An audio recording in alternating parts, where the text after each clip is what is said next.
Vamos a compartir hoy.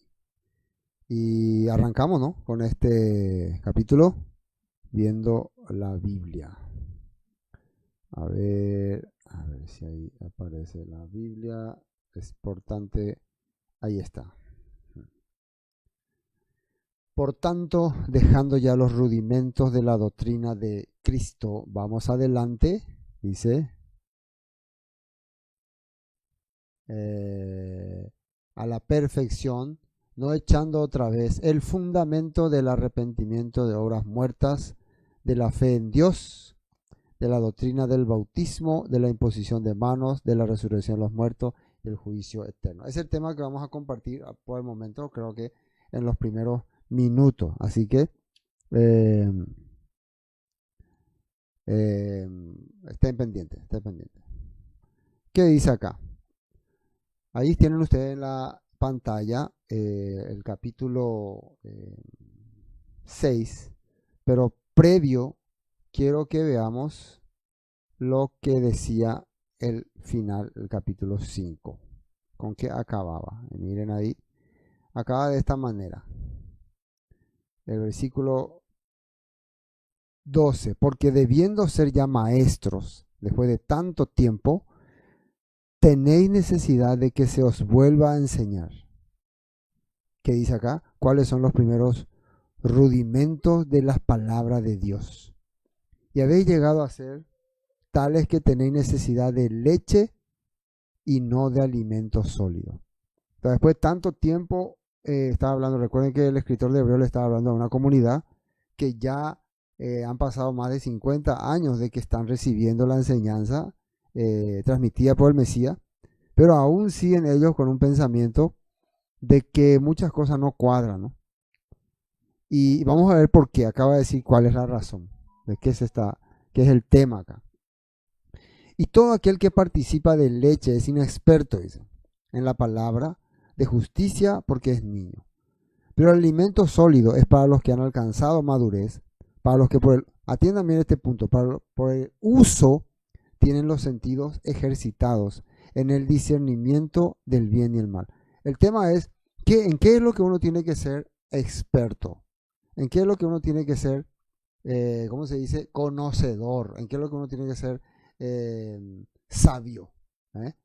Muchos misterios, muchas claves, muchos enigmas, muchas sorpresas.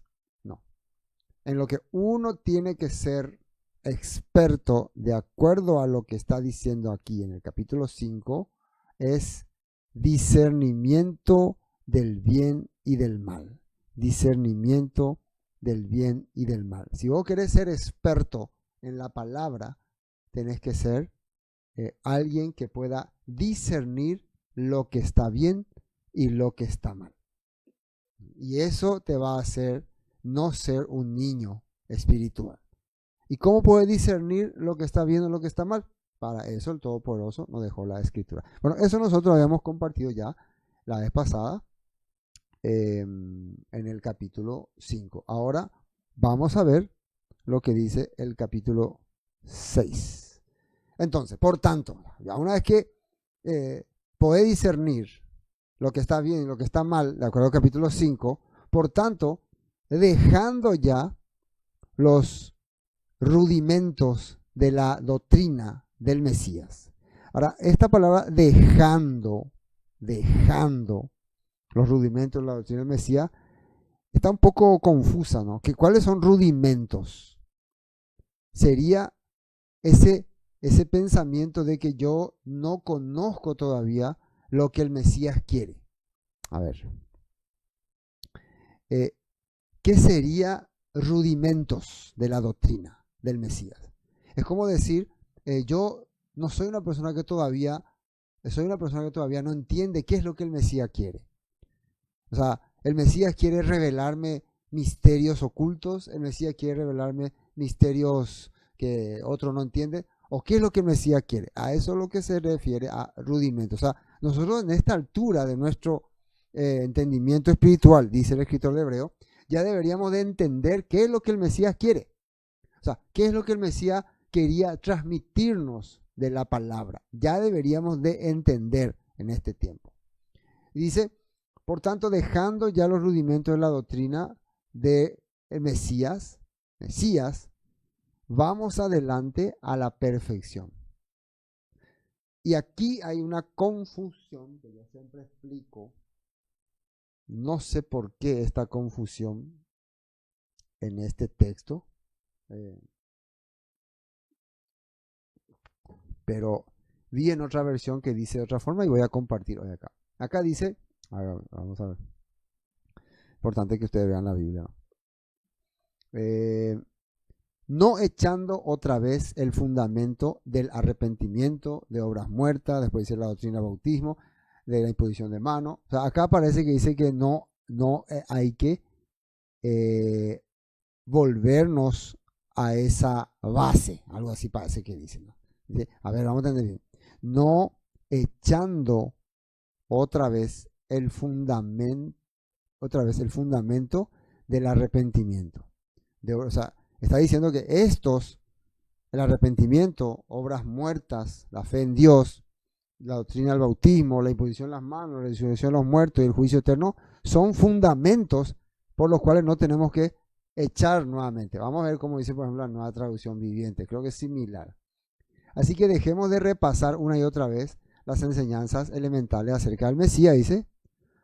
Por el contrario, sigamos adelante hasta llegar a ser maduros en nuestro entendimiento. No puede ser que tengamos que comenzar de nuevo con los importantes cimientos acerca del arrepentimiento de las malas acciones y de tener fe en Dios. Fíjense que acá dice una cosa interesante. Así que dejemos de repasar una y otra vez las enseñanzas elementales acerca del Mesías. Eso más o menos significa, dejemos de pensar qué es lo que quiere el Mesías, porque ya tendríamos que entender qué es lo que quiere el Mesías. Dice, por el contrario, sigamos adelante hasta llegar a ser maduros en nuestro entendimiento. Hasta aquí está correcto. Ahora, no puede ser, dice, que tengamos que comenzar de nuevo con los importantes cimientos acerca del arrepentimiento de las malas acciones. Otra vez dice que no es que tenemos que volver otra vez a estudiar sobre estos puntos como arrepentimiento y tener fe en Dios. Pero, desde mi perspectiva, bueno, aunque acá dice también así en Reina Valera, en Nueva Traducción Viviente, yo tengo, vamos a ver lo que dice en 1 Corintios 3:2. Os di a beber leche y no vianda porque aún no erais capaces, miren, ni sois capaces todavía. O sea, cuando está diciendo Pablo a los corintios, yo todavía veo que ustedes no son capaces de qué, dicen, miren, de qué. Porque aún sois carnales, o sea, tienen pensamiento humano. Pues habiendo entre vosotros celos, contiendas, disensiones, no sois carnales y andáis como hombres, dicen. Porque diciendo el uno, yo ciertamente soy de Pablo, el otro yo soy de Apolo, no sois carnal. O sea, lo que Pablo ve como inmadurez en ellos es la incapacidad de discernir la palabra y someterse más bien al estatus del hombre, a la presencia del hombre, sin poder distinguir lo que la palabra dice, lo que la escritura dice, sin poder entender. Yo les doy un mensaje, pero ustedes el mensaje no captan y más bien captan la persona, o sea, son atraídos por el personaje. A eso Pablo por lo menos le llamaba carnales, por eso toqué este texto. Ahora, el Hebreo 6 en la Biblia Peshita, es una traducción también antigua, Nuevo Testamento, dice de la siguiente forma: por lo cual, dejando también la enseñanza elemental de la palabra de Cristo. ¿Cuál es la enseñanza elemental? ¿Qué es lo que el Mesías quiere que yo haga? ¿Qué es lo que el Mesías quiere que yo haga? Precisamente eso que está diciendo Pablo. Que en vez de someterme a un sistema humano, me someta a lo que la Escritura dice, a lo que los profetas dicen, a lo que la Torá dice. Ese es el mensaje básico de Yeshua, por lo cual ya deberíamos de entender, dice, porque fue lo que le predicó también a sus apóstoles. Y dice, madurez, ¿por qué dice? Acá, a ver, ¿dónde está? ¿Por qué colocan ustedes nuevamente otro fundamento? Entonces, acá está desde mi perspectiva, ¿no? Ah, no puedo manchar. Acá está la clave. No es no estudiar el fundamento del arrepentimiento, no es no estudiar el fundamento de las obras muertas, sino poner otro fundamento. No sé si se dan cuenta de la diferencia. A ver, diferencia puse acá, con Reina Valera. Reina Valera 6.1 dice, por tanto, dejando ya los rudimentos de la doctrina de Cristo, está todo bien. Vamos adelante a la perfección también. Acá dice, no echando otra vez, acá está el error, el fundamento de arrepentimiento. Como si estuviera hablando que estudiar profundamente o la base del arrepentimiento ya no está bien, o las obras muertas. Entonces lo que está mal es echar otro fundamento, como dice aquí, ¿no? Acá dice, ¿dónde me quedé? ¿Verdad que? ¿O por qué colocan ustedes nuevamente otro fundamento al arrepentimiento de obras muertas, a la fe en Dios, a la enseñanza del bautismo? Acá dicen que en la versión griega es enseñanza y es bautismo, son diferentes. Acá parece enseñanza del bautismo, pero es enseñanza y es bautismo también. De la imposición de manos, de la resurrección de los muertos y el juicio eterno. Entonces, hay personas que quitaron, ¿cómo les puedo decir? Voy a mostrar, viéndole las caras. Hay personas que quitaron la base de lo que es Teshuvah, de lo que es Emuná, de lo que es imposición de manos, de lo que es resurrección de muertos, de lo que es vida eterna y juicio eterno, y han puesto otra base. Cambiaron de base. Eso es lo que está diciendo que no tenemos que hacer. No que no tenemos que estudiar estas bases importantes. Bueno, continuando, tenemos entonces también. Y esto haremos si el Señor permite. Diferencia, Reina Valera ya visto, ¿no? Ya, esa es la diferencia. En Reina Valera parece que dice no echando otra vez el fundamento. Pero acá faltaría no echando otra vez otro, acá sería otro, a ver si le marco. Acá sería otra vez otro. Eso yo le estoy agregando. Otro fundamento. Otro fundamento. Bueno. Así arrancamos entonces con capítulo 6, versículo 1. Seguimos en el versículo 2. Continúa, el versículo 2 es la continua. Entonces acá dice arrepentimiento de obras muertas, la fe en Dios, dos cosas tenemos. Y de la doctrina de bautismo. Doctrina de bautismo. Acá doctrina es una cosa y bautismo es otra cosa. De imposición de manos, de la resurrección de los muertos y del juicio eterno. Entonces veamos cuántos elementos tenemos por los cuales debemos fundamentar y no echar otro fundamento. Uno, arrepentimiento. Otro, fe en Elohim. Dos, tres, doctrina o es enseñanza. 4, bautismo. 5, imposición de manos. 6, resurrección de muertos. Y 7, juicio eterno. Justito 7 elementos que tenemos que tener en cuenta. Y esto haremos si en verdad Elohim lo permite. Y miren cómo dice acá en la nueva traducción viviente. En la nueva traducción viviente dice, ustedes tampoco necesitan más enseñanza acerca de los bautismos, de la imposición de manos, la resurrección de los muertos, y acá totalmente mal está. Así que si Dios quiere, avanzaremos hacia un mayor entendimiento, dice. O sea, fíjense que acá en la versión nueva traducción viviente tampoco no enfatiza en el otro fundamento. Por ejemplo, acá dice, sigo hablando, llegar a ser maduro nuestro entendimiento. No puede ser que tengamos que comenzar de nuevo con los importantes cimientos acerca de la... No, acá lo que tendría que ser, no puede ser que tengamos que agregar otro fundamento a las cosas importantes como arrepentimiento o como se dice, obras muertas.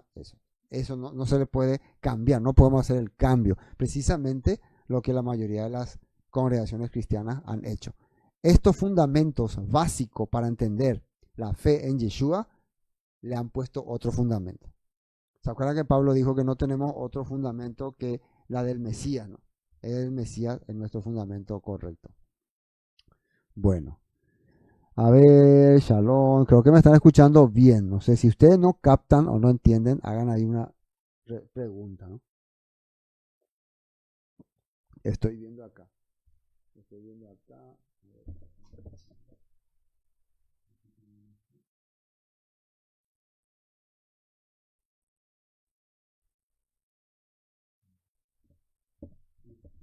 Casimira Escobar de Quindú también está con nosotros.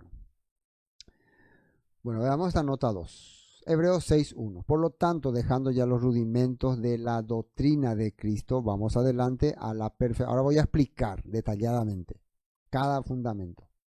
A la perfección, no echando otra vez el fundamento.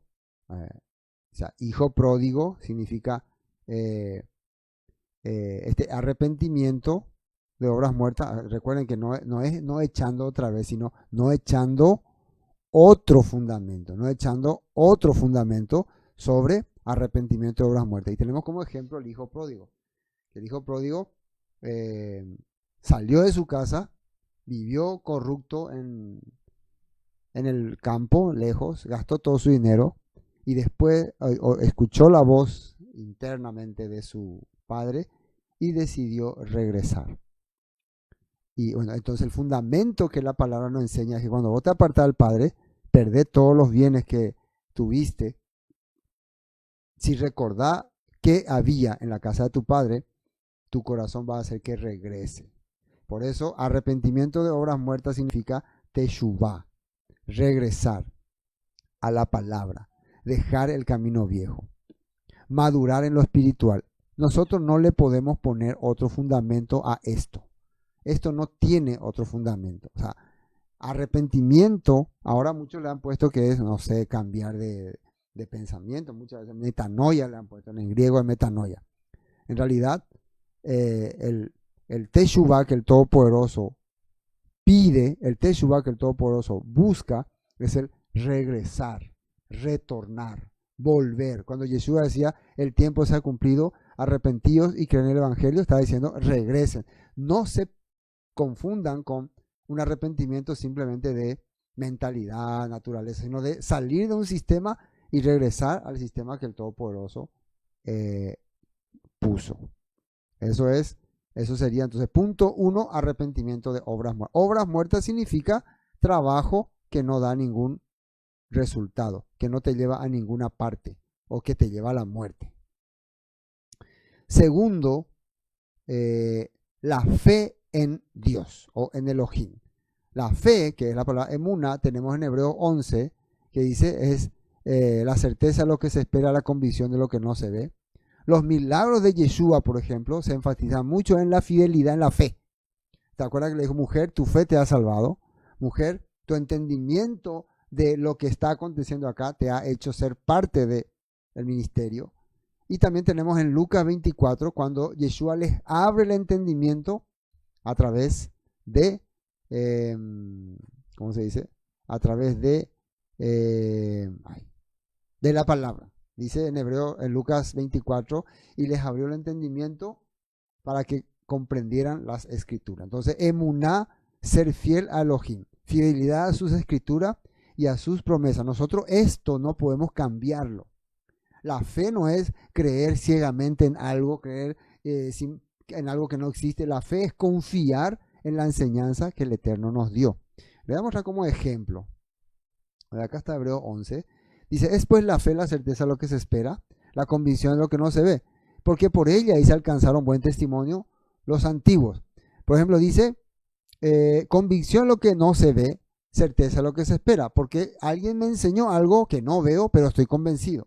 Por ejemplo, el reino de los cielos, la tierra prometida, la esperanza de que tu nación serían bendecida. Y acá, por ejemplo, tenemos, por la fe entendemos haber sido constituido el universo, por la palabra de Dios, de modo que lo que se ve fue hecho de lo que no se veía. Y también aparece ya los ejemplos de hombres de fe. Abel, que ofreció más excelente sacrificio porque confió en la palabra del Eterno. Después tenemos a Enoc, que fue traspuesto. Dice que eso quiere decir que él experimentó la voluntad de Dios sin ver la muerte. Después dice, por fe es imposible, pero sin fe es imposible agradar a Dios, porque es necesario que el que se acerca a Dios crea que las cosas existen y que es que merecedor de lo que le busca. Puede aparecer Noé, Abraham y otras personas, Jacob y todos más. Después en una parte dice Moisés de Egipto. Después no voy a poder recordar todo. Por ejemplo, acá dice, por la fe real ramera no pereció juntamente con los desobedientes, habiendo recibido a los espías en paz. ¿Y qué más digo? Porque tiempo me faltaría para hablar de Gedeón, de Barak, de Sansón, de Jefté, de David, así como de Samuel y los profetas. Todos estos tuvieron emuná. Entonces la fe en la palabra, en el eterno, no es una base que debemos sustituir. La fe es una base que tenemos que experimentar e investigar. Shalom, Gloria, Esther Balbuena nos está viendo también. Ramiro también desde Santa Pue, Maximino Montiel, están conectándose de a poco. Bueno, continuemos. Fe en Dios. Entonces la emuná es una cosa importante. Después tenemos otro punto, era versículo 2, de la doctrina. En el bautismo dice en la Biblia, ¿no? Doctrina del bautismo, pero ahí son dos puntos. Doctrina es enseñanza o aprender o perfeccionar. Tenemos que estar capacitados para poder entender la doctrina del Mesías, la doctrina de la Torá, la doctrina de los profetas. Por ejemplo, una parte de Yeshua dijo, escudriñad las escrituras para que por medio de ellas tengáis sabiduría e vida eterna.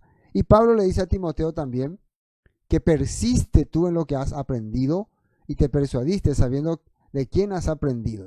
Vamos a ver 2 Timoteo 3:14. 2 Timoteo, a ver, aquí, a ver, ¿dónde está? Pero 2 Timoteo 3:14, pero persiste tú en lo que has aprendido y te persuadiste, sabiendo de quién has aprendido, y que desde la niñez has sabido las sagradas escrituras, las cuales te pueden hacer sabio para salvación por la fe que es en Yeshua el Mesías. Toda escritura es inspirada por Elohim, útil para enseñar, para redarguir, para corregir, para instruir en justicia, a fin de que el hombre de Elohim sea perfecto, enteramente preparado, ¿para qué dice? Para toda buena obra. Me están captando, ¿no? Entonces, cuando dice acá, de la doctrina, está hablando de que una de las bases fundamentales, ¿cómo le está diciendo? Una de las bases fundamentales de nuestra esperanza en el Todopoderoso es la enseñanza. Como le decía Timoteo, aprender, perfeccionarse. Por eso yo estoy contento con los que estamos, ¿no? Con los que nos reunimos. Porque doctrina es la enseñanza. Que Pablo le dice a Timoteo, ¿no? Persiste tú en las doctrinas, en la enseñanza, en lo que has aprendido. Ellos te pueden hacer salvo, ellos te pueden hacer cambiar tu mentalidad, ellos pueden hacer que perfecciones. Esto es una base de la fe en el Mesías, de la fe de la palabra. Entonces, hasta acá, como recuento, voy a hacer lo que hemos estado compartiendo para tener un poquito de entendimiento. Estamos hablando, Hebreos capítulo 6, versículo 1, donde dice, por tanto, dejando ya los rudimentos de la doctrina del Mesías, vamos adelante en la perfección. Y acá donde dice, no echando otra vez, es no cambiando la enseñanza fundamental del arrepentimiento. No es no volviendo a aprender sobre el arrepentimiento. Al contrario, no cambiando lo que dice sobre el arrepentimiento. No dejando atrás la doctrina del arrepentimiento. Ahora ahí dice dejando atrás. Entonces, esa versión que está mal, se puede decir interpretada o traducida. Acá dice no echando otra vez, en realidad es no cambiando el fundamento. No echando otra vez otro, acá recuerden que en la versión Peshitta dice otro fundamento. Del arrepentimiento de obras muertas. ¿Y qué es arrepentimiento? Teshuvá, regresar al Padre. ¿Cómo vas a cambiar eso por otra cosa? Dejar el camino viejo, madurar espiritualmente. Segundo punto, de la fe en Elohim. O sea, tampoco tenemos que dejar de tener la fe en Elohim. ¿Qué es la fe? Es ser fiel a la palabra, fidelidad a la escritura y a sus promesas. Vimos todos los hombres de fe que salen en Hebreos capítulo 11, desde Enoc, desde Abraham, Isaac, todos ellos, Sara, Moisés. También habla de la doctrina, donde nos quedamos ahora, que es enseñanza. O sea, no tenemos que cambiar la base de la fe en el Mesías, de la base de la fe en el Eterno, quitando el arrepentimiento, la fe en Elohim y la enseñanza de madurar y aprender. Como dice, escudriñar las escrituras, dice el Mesías, para que ellos te hagan sabio. También persiste tú en lo que has aprendido. O sea, no haya conformarte con lo que entendés. Persiste, continúa, que es muy importante. Y finalmente tenemos del bautismo. Digo finalmente, punto 4, el bautismo. ¿Y qué es el bautismo? Nuevo ser, nuevo líder. Poder entender perfectamente que ya no pertenezco a esta región, sino que ahora soy parte de una nueva etapa. Por eso las personas cuando hacían el bautismo entendían, yo ahora dejo, por eso Juan el Bautista los llamó a ellos de Jerusalén, que vengan al río Jordán, crucen ahí y se sometan. Y eso significaba, a partir de ahora ustedes van a estar encaminados en la enseñanza del Mesías. Para ello ustedes tenían que haberse arrepentido, tenían que tener fe en Elohim y tenían que estar dispuestos a aprender. Entonces ahí uno llega a el bautismo. Y tenemos a Efesios capítulo 5, 25 que dice: marido, amad a vuestras mujeres, así como el Mesías amó a la iglesia y se entregó a sí mismo por ella. ¿Y qué dice que hizo? Se entregó por ella. Vamos a continuar lo que dice acá. A ver, ¿dónde está? No entra. Ahí. Efesios 5.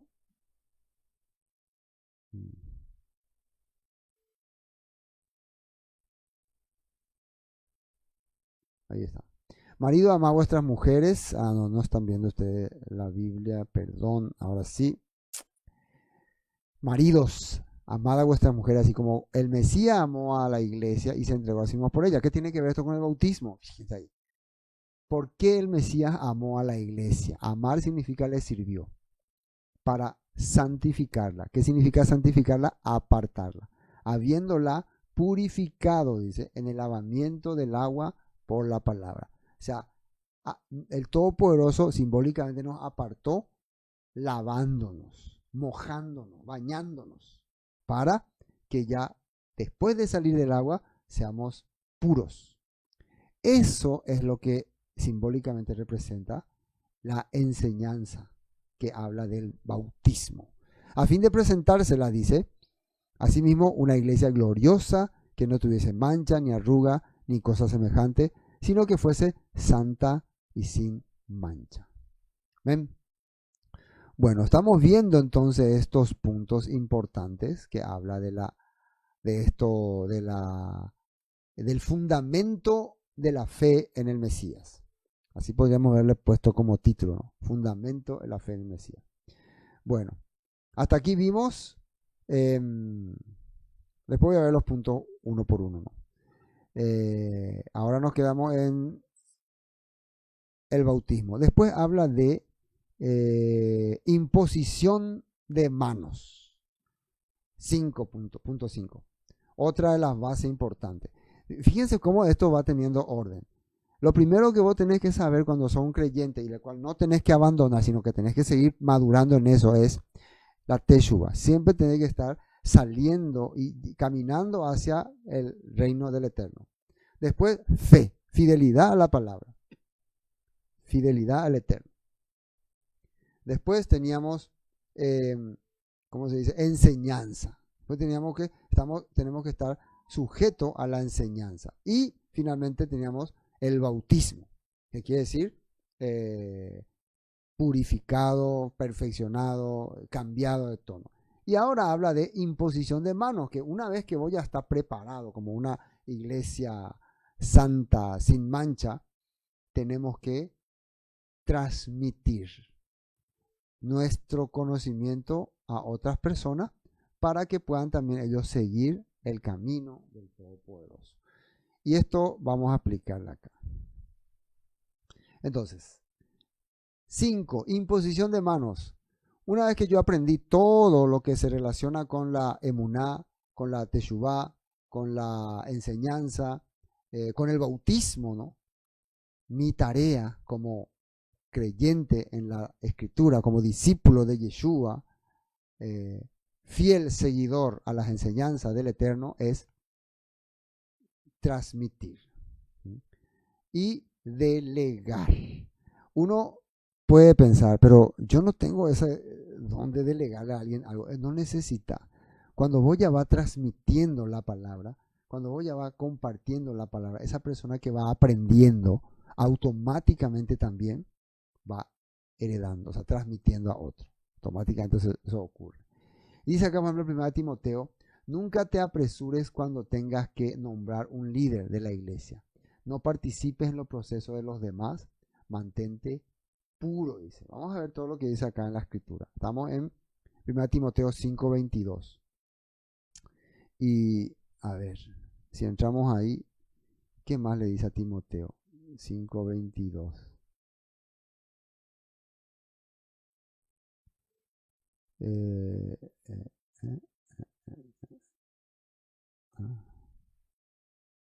A ver, a una vez no quiere entrar.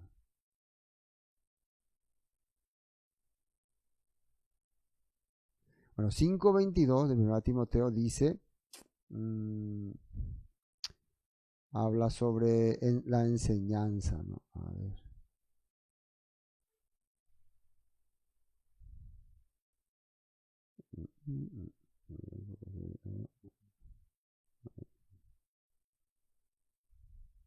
La enseñanza. Me estoy quedando. Ahí sí, ahora sí. Bueno, vamos a sacar de acá, cerrar. 5:22. No impongas con ligereza las manos a ninguno, ni participes en pecados ajenos, consérvate puro. O sea, lo que yo lo quiero hacer entender es que no te preocupes de, bueno, yo te nombro a vos predicador, yo te nombro a vos predicador, yo quiero que tú seas predicador. No te vayas a preocupar por eso. No te vayas a preocupar por nombrar discípulos, aunque Yeshua nombró discípulos. Preocúpate por ser puro, dice, por hacer lo correcto, por mantenerte fuera de los pecados de los demás, y automáticamente se van a levantar los hombres de fe, los hombres que puedas poner como líderes, como guía. Esto es muy importante. Hoy en día muchos quieren nombrar discípulo, discípulo, discípulo, discípulo. No, tus discípulos tienen que seguir tu ejemplo. Tus discípulos son aquellos que aprenden tu enseñanza, tu vivencia, y la transmiten con su vivencia también. Por eso significa no decidas vos nombrar a la persona, sino que se vea. Ya no beba, bueno, ese es otro punto. Otro texto que está, no sé si aquí mismo también.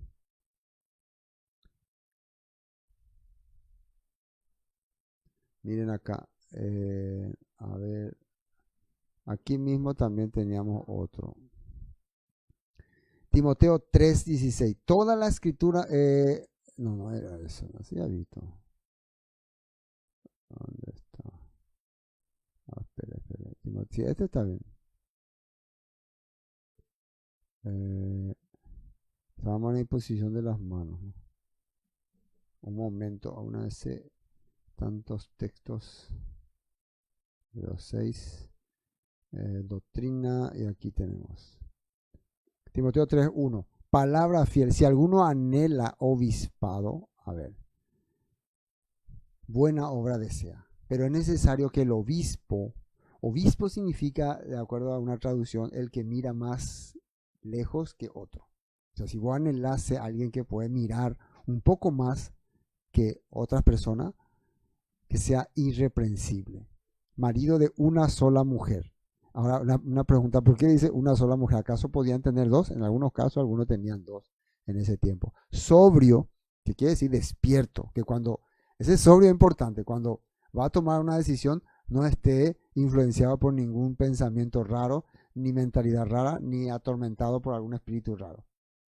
Prudente, que haga las cosas correctamente, decoroso, hospedador y apto para enseñar. Esto tiene que ser la persona que quiere ser alguien que mira más allá. Entonces a estas personas son las que se le puede imponer las manos, no dado al vino, eso es, no un caullo, no pendenciero, no codicioso de ganancias deshonestas, que es la mayoría hoy en día de los obispos, líderes religiosos. Solamente buscan ganancias. Lo primero que piensan es cuánto dinero voy a ganar. Amable, apacible, no avaro, dice, que gobierne bien su casa, que tenga a su hijo en sujeción, con toda honestidad, pues el que no sabe gobernar su propia casa, ¿cómo cuidar a la iglesia? O sea, lo que dice es que primero vos tenés que saber dirigir tu familia, tu entorno. Y no es simplemente que tiene que ser una carga para vos, es que naturalmente si vos estás recibiendo la enseñanza del Todopoderoso, vas a poder guiar tu entorno, hacer que la gente que vive en tu entorno no dañe ni perjudique a otra persona. No un neófito, dice, que no sea uno que envaneciéndose caiga en la condenación del diablo. ¿Qué quiere decir? Se convierta en un opositor. Neófito significa uno que no tiene capacidad o no tiene entendimiento, no puede conocer bien, discernir bien las cosas. Y entonces cuando empieza a tener poder, es engañado por la oposición.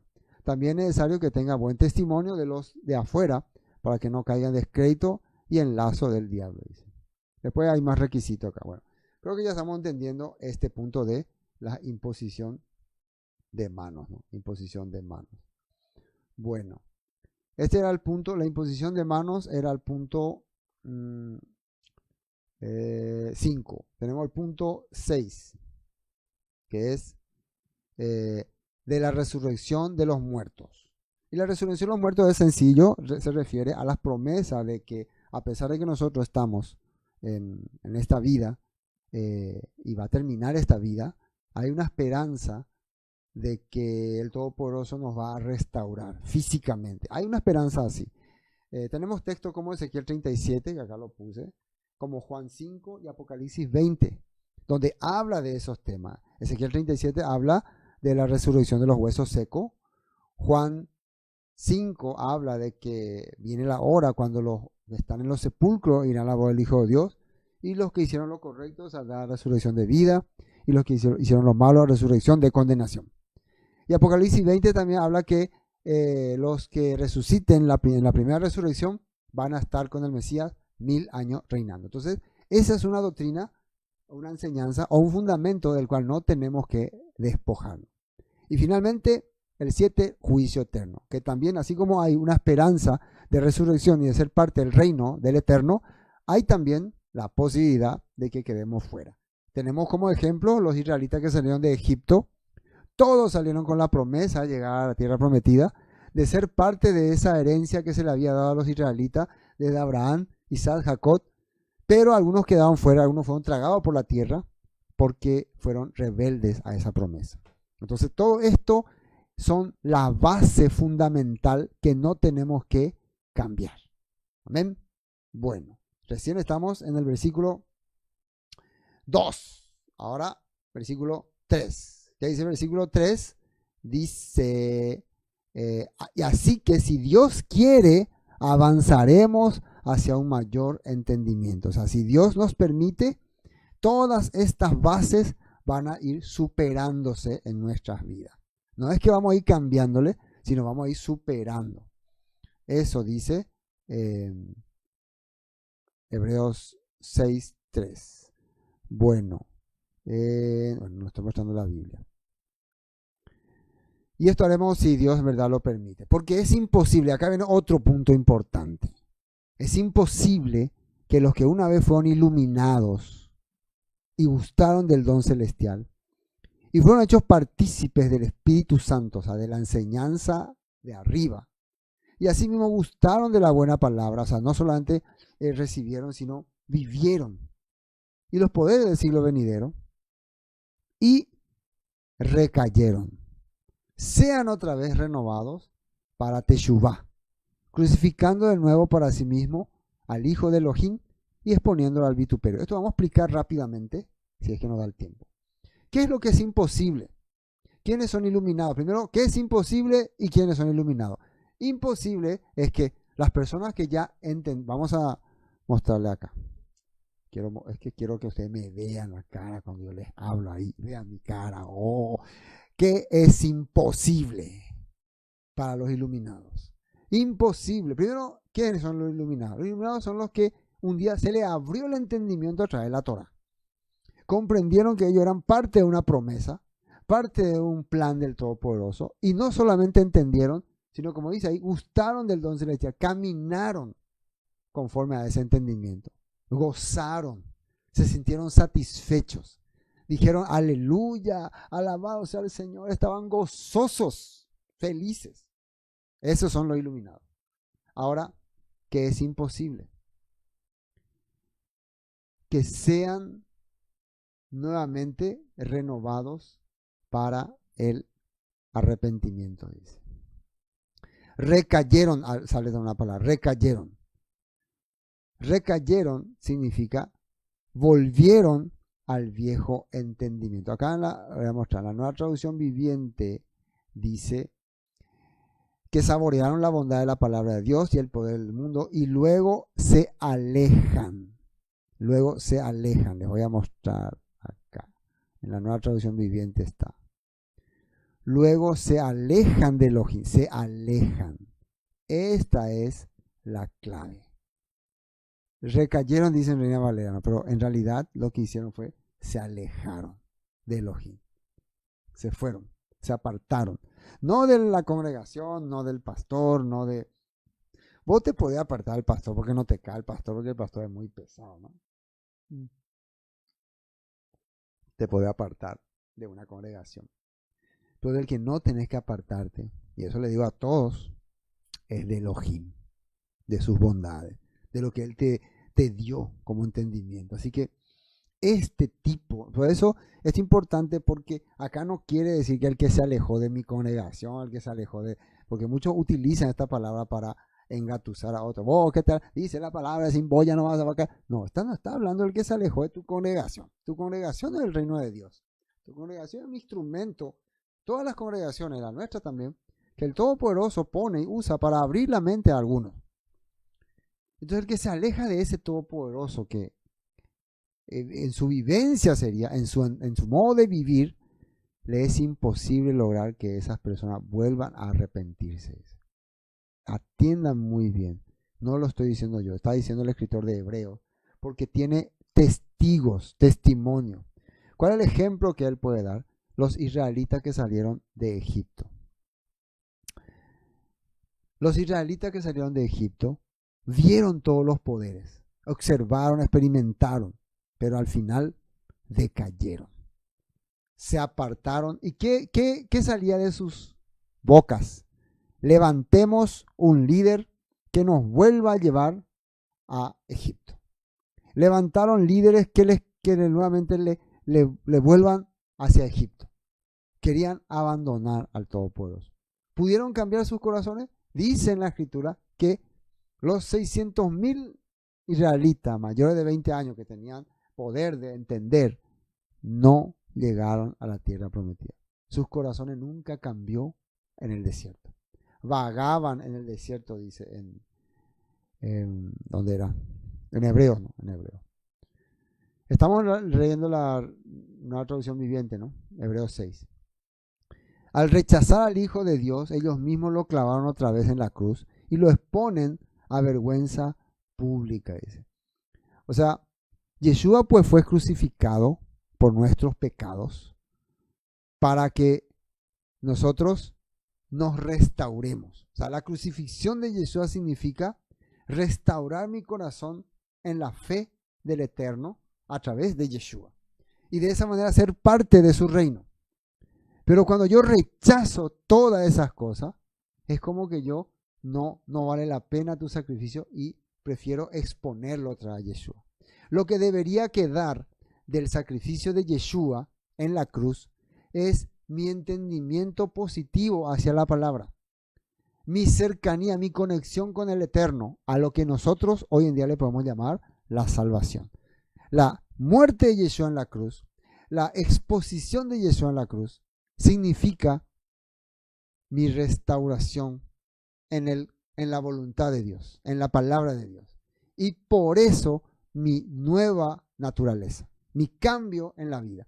Pero cuando yo esta enseñanza, esto que tenía que ser el objetivo por el cual Yeshua murió, lo tiro, lo rechazo, Yeshua vuelve a ser expuesto vergonzosamente, simbólicamente, claro, simbólicamente. No hay poder para cambiar en las personas. No hay poder. Acá Michi me está molestando.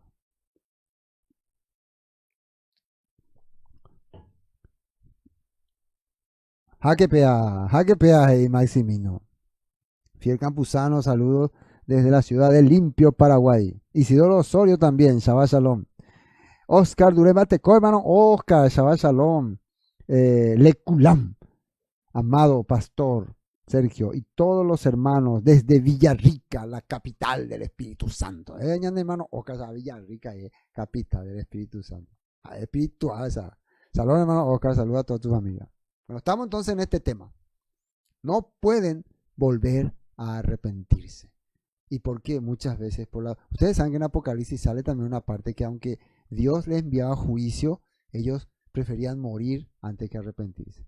Imagínense cuando estuvieron delante de Moisés, Coré, Datán y Abiram. Muchos poderes del Todopoderoso le mostró Moisés a ellos, pero decidieron rehusar. Inclusive hubo un momento en que el Todopoderoso les llama a los que quieran volver con Moisés, y algunos deciden irse otra vez al lado de Coré y su grupo, y la tierra los traga. Bueno, eso dice aquí en la escritura. Veamos qué dice más. Vamos a ver más texto. Tarararán, tarararán. Vamos a avanzar. Y recayeron, dice, sean otra vez renovados para arrepentimiento, crucificando de nuevo para sí mismo al Hijo de Dios y exponiéndolo al vituperio. Ahora prepárense para ver una serie de textos de la Biblia. Juan 9:22. Esto dijeron sus padres, porque tenían miedo de los judíos, por cuanto los judíos ya habían acordado que si alguno confesare que Yeshua era el Mesías, fuera expulsado de sinagoga. Fíjense lo que dice acá. Los judíos, si vos decís que Yeshua es el Mesías, te van a expulsar de la sinagoga. ¿Y qué dice acá? Con todo eso, aún los gobernantes, muchos creyeron en él, pero a causa de los fariseos, no confesaban para no ser expulsados de la sinagoga, porque, ¿qué dice ahí? Amaban más la gloria de los hombres que la gloria de Dios. O sea, preferían estar al servicio del hombre que al servicio de Dios. Preferían recibir elogio del hombre que elogio de Dios. Preferían que no le digan, ignorante, tabuillo, baila, creada cosa. Prefería así. Hay muchas personas porque no quieren verse tonto, porque algunos, ahora por la moda es que vos sos ridículo si crees en Yeshua, si crees en el Eterno. Entonces algunos prefieren, no, yo no creo en Yeshua, yo no creo en esas cosas, yo prefiero ser sabio, prefiero ser uno que conoce los misterios de la ciencia, la tecnología y demás cosas. O sea, ese es amar la gloria de los hombres, lo que el hombre te muestra. Colosenses 2:8 dice, mirad que nadie os engañe, dice, por medio de filosofías y huecas enseñanzas, según las tradiciones de los hombres, dice, conforme a rudimentos del mundo y no según el Mesías. Esto también tenemos que analizar bien, ¿no? Cuidado de caer en trampas de hombre. Ahora, la pregunta que uno se hace, ¿cuándo vos te das cuenta que algo es trampa? ¿Cuándo algo te das cuenta que algo es un engaño? Cuando esa enseñanza quiere imposibilitarte hacer lo correcto. Cuando esa filosofía quiere imposibilitarte que vos ame a tu prójimo, sirva a los demás, tenga un buen trato con la gente, entonces estás siendo engañado. Colosenses 3:5. Haced morir, pues, acá miren lo que dice, lo terrenal en vosotros. ¿Y eso qué es? Fornicación, impureza, pasiones desordenadas, malo deseo y avaricia, que es idolatría. Les voy a ver la cara, quiero ver la cara. La religiosidad te hace entender, no, existen rituales, existen técnicas, existen prácticas, que si vos no las haces, vas a estar desobedeciendo al Todopoderoso, siendo engañado. Hermano, ¿qué es lo que dice la palabra? ¿Qué es lo que hace que vos caiga de la guía del Eterno y sea engañado y sea usado por el sistema? Ahí está. Lo terrenal, fornicación, impureza, pasiones desordenadas, malo deseo, avaricia, a eso el Todopoderoso le llama idolatría. No, la idolatría es la imagen de María. Yo no digo que tengan en su casa imagen de María, pero para el Todopoderoso las imágenes simplemente no son idolatría. No sé si me hago entender, estoy diciendo otra una herejía para hacer. Eso no, son las prácticas, o por lo menos lo que el apóstol Pablo nos hace entender, las prácticas que ellos hacían tras esas imágenes, es lo que el Todopoderoso condenaba. Eso es lo que condenaba. Y ahí está, en Colosenses 3, 5 al 6. Cosas por las cuales, vamos a mostrar la Biblia a ustedes, porque tienen que ver la Biblia, ahí dice, miren, cosas, versículo 6, por las cuales la ira de Dios viene sobre los hijos desobedientes, en las cuales vosotros también anduvisteis en otro tiempo, cuando vivíais en ella. Pero ahora dejad también vosotros todas estas cosas. ¿Qué cosas? Ira, enojo, malicia, blasfemia, palabras deshonestas de vuestra boca. Vos querés ser espiritual. Vamos a poner. Vos querés ser seguidor del Eterno. Vos querés ser fiel al Eterno, pero te la pasás haciendo cosas deshonestas, teniendo ira de por sí para ir lo mitad. Malicia, malicia es que mal corazón hacia una persona, deshonesto. Entonces, ¿cómo puedes llamarte un seguidor fiel? Un seguidor charlatán puede ser, un seguidor de expresión, de manifestación, de boca, como dice uno, pero no de comportamiento. Y eso es lo que la Biblia está diciendo. Seguimos, ¿no? Seguimos. Primera de Juan 2, 18, y presten atención. Primera de Juan, ahí ustedes están viendo el texto, 2, 18. Hijitos, ya es el último tiempo, y según vosotros oíste que el anticristo viene, así ahora han surgido muchos anticristos. Por esto conocemos que es el último tiempo. Salieron de nosotros, pero no eran de nosotros. Bueno, les estoy mostrando, este es el texto, primera de Juan 2, 18, 20. Vamos a analizar cada texto, porque acá el tema es el anticristo, el famoso anticristo. Primera de Juan 2, 18. Recuerden que estamos entre los que son imposibles que se arrepientan, o sea, que es imposible que vuelvan al arrepentimiento porque sus corazones están endurecidos y que decidieron abandonar al Eterno. Y miren acá lo que dice en este libro de Juan. Hijitos, así le hablaba a Juan, ¿no? El último tiempo. Y según vosotros oíste que el anti-Mashiach viene. La palabra anti-Mashiach. Mashiach significa el ungido por el Eterno. Y anti significa dos cosas. Uno, suplantador u opositor. Uno es que quiere suplantar las labores del Mesías, cambiando los fundamentos, lo que estaba empezando con la carta de Hebreo. No vamos a cambiar estos fundamentos, pero el anti-Mashiach, su objetivo es, yo tengo la nueva autoridad, yo voy a suplantar al Mashiach y voy a dar otro fundamento para tener la fe en el Mesías, en el Eterno. Por esto conocemos que es el último tiempo, dice. Y miren, ¿de dónde salen los anti-Mashiach? Los que quieren suplantar la fe del Eterno, ¿de dónde salen? No salen de los mundanos, no salen de los budistas, no salen de los musulmanes, no salen de Turquía, ni siquiera salen de los católicos. Salieron, cuando habla de nosotros, no salieron, atiendan bien, no dice católicos, protestantes, musulmanes, no. Nosotros. Lo voy a mostrar acá. Nosotros. ¿Quiénes son nosotros? Los que creen en la restauración de Israel, los que creen en la fe en el Mesías, los que creen en la Torá, pero después sus corazones recaen. Recaen. Ellos van a ser los anti-Mashiach. Nosotros están en los últimos tiempos, si estos son los últimos tiempos, los anti-Mashiach no van a estar entre los católicos, ni entre los protestantes, ni entre los musulmanes, van a estar entre los supuestos seguidores del Mashiach. Terrible, ¿no? Terrible. Pero miren lo que dice acá. 18. Oíste que el anticristo viene, eran su anticristo, por eso conocemos que es último tiempo. Salieron de nosotros, pero no eran de nosotros. Y dice, ¿por qué? Porque si hubieran sido de nosotros, habrían permanecido con nosotros. Pero salieron para que se manifestase que no todos son de nosotros. Ahora, otra vez, cuando sale nosotros, recuerden, no está hablando de tu congregación. No vaya a confundirte que una persona que se alejó de tu congregación, vos no vayas a llamarle anti-Mashiach o anticristo.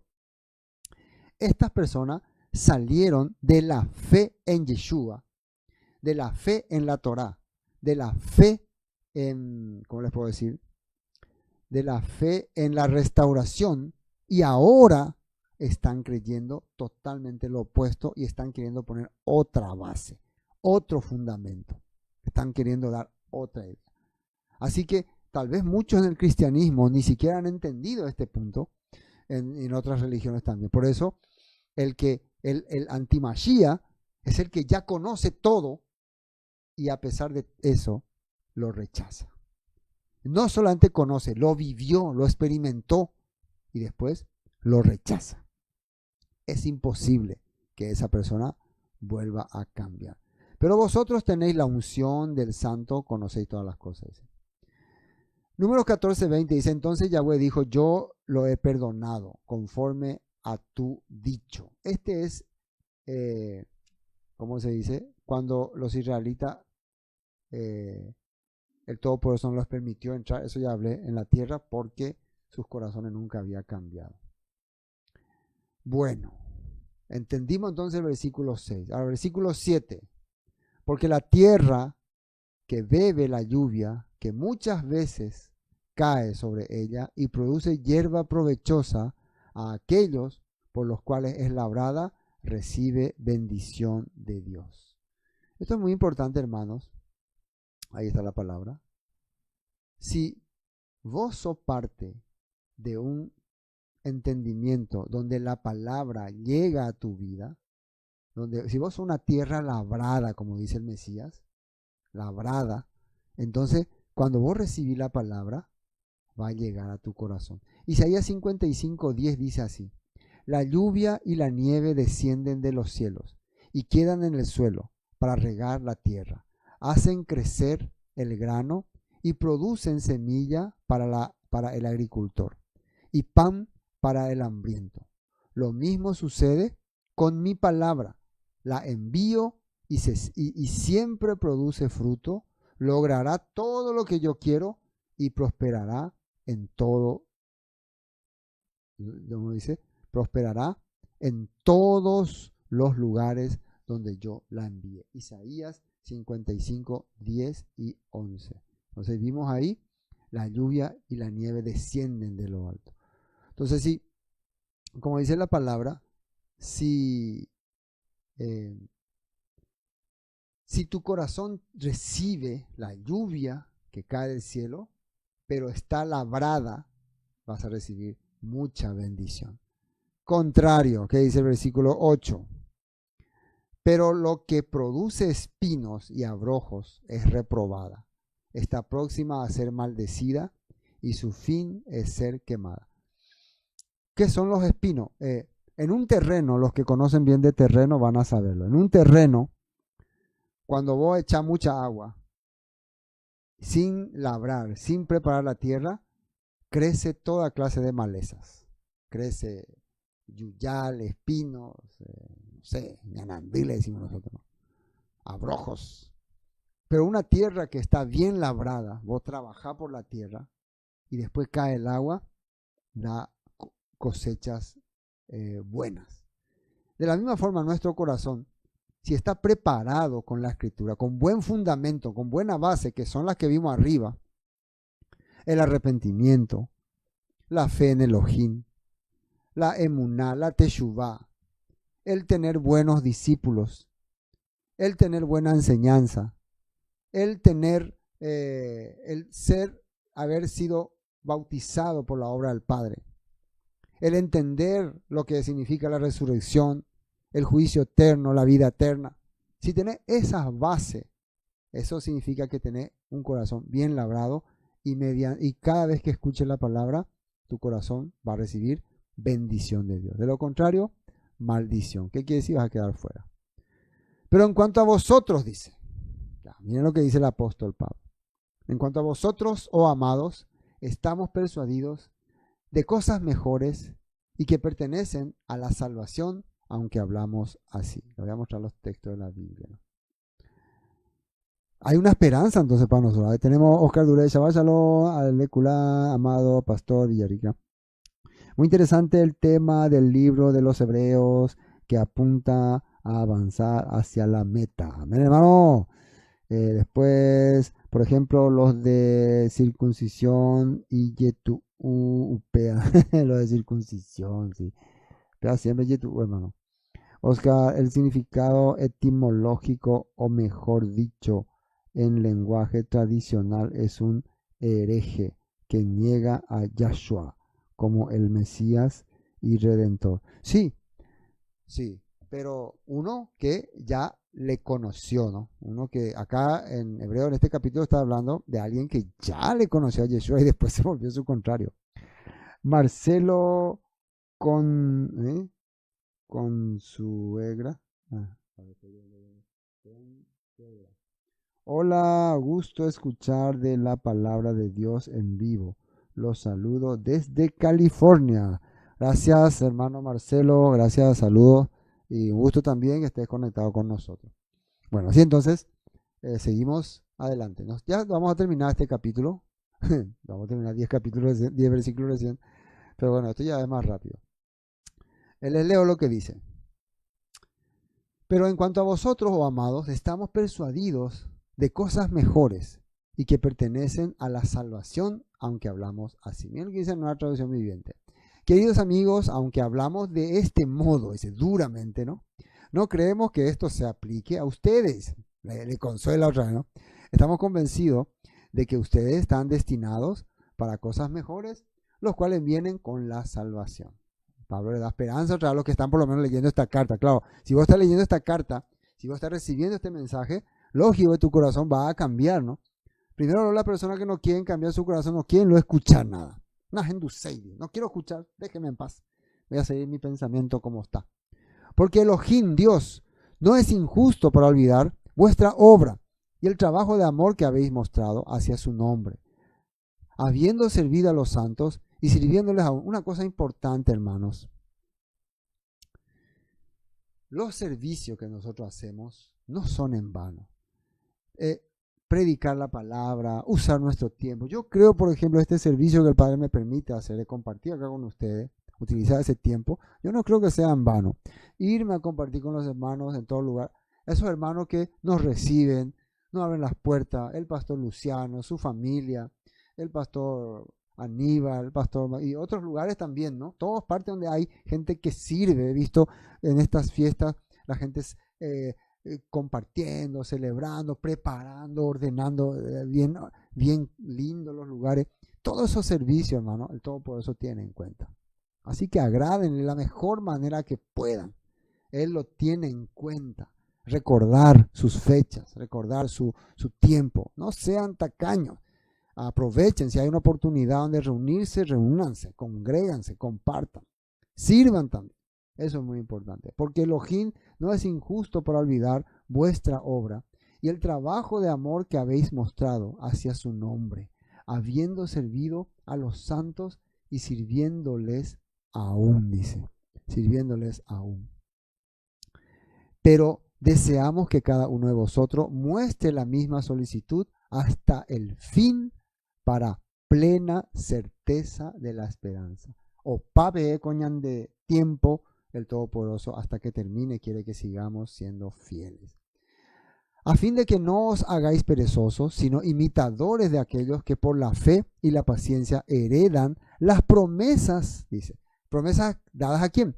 Porque cuando Elohim hizo la promesa a Abraham, no pudiendo jurar por otro mayor, juró por sí mismo, dice, diciendo, de cierto te bendeciré con abundancia y te multiplicaré grandemente. ¿Dónde está esto? Génesis capítulo 22, 16. Y dijo, por mí mismo he jurado, dice Yahweh, que por cuanto has hecho esto y no me has rehusado tu hijo único, yo te daré todas las promesas que te he dado. O sea, el Todopoderoso, jurar quiere decir ponerse como compromiso, puede decir, como comprometedor. Alguien que tiene el poder de decir algo y como garantía, comprometedor, dije, garantía. Yo soy, mi ser de Elohim Todopoderoso es garantía de que voy a cumplir todo lo que te he dicho. Y 15, y habiendo esperado con paciencia, alcanzó la promesa, dice, porque Dios le prometió, dice Abraham, Elohim le prometió, entonces me va a dar.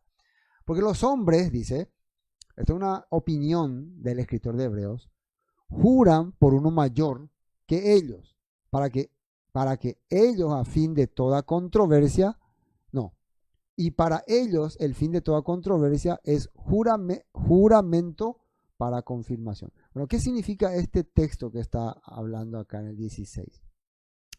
Dice en la nueva traducción viviente, ¿no? Ahora bien, cuando las personas hacen un juramento, invocan a alguien superior a ellas para obligarse a cumplirlo. Y no cabe ninguna duda de que ese juramento conlleva una obligación. O sea, si yo quiero jurarte algo, en la antigüedad era común utilizar a tus dioses o tu ciudad, o si vos eras servidor de un rey, por mi rey, decía, ¿no? Por mi rey, por mi príncipe, porque alguien más poderoso, si vos no sos responsable de tu juramento, alguien más poderoso lo va a hacer. Eso es lo que la escritura decía, ¿no? Eso es la escritura hablada. ¿Se entiende este punto, no? Bueno, ya vamos a terminar.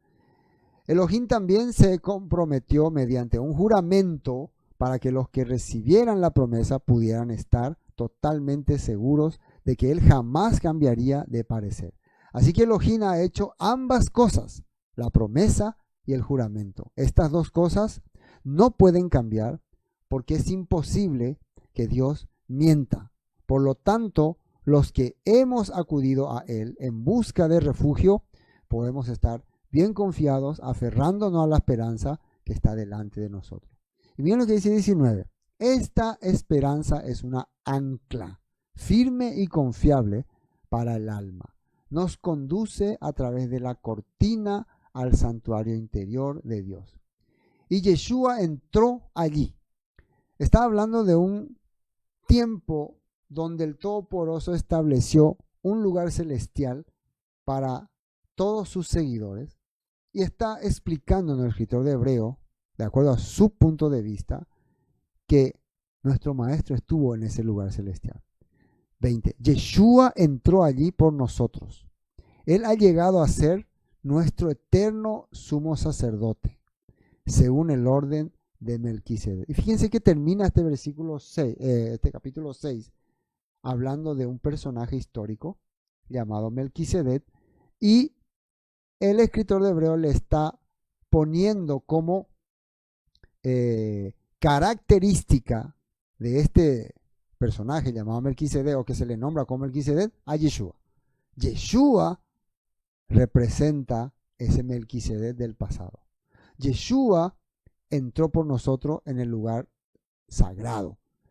Hay un lugar sagrado donde Melquisedec moraba, donde Melquisedec ejercía su sacerdocio. Era la ciudad de Salem, considerada la ciudad del Dios Todopoderoso en la antigüedad.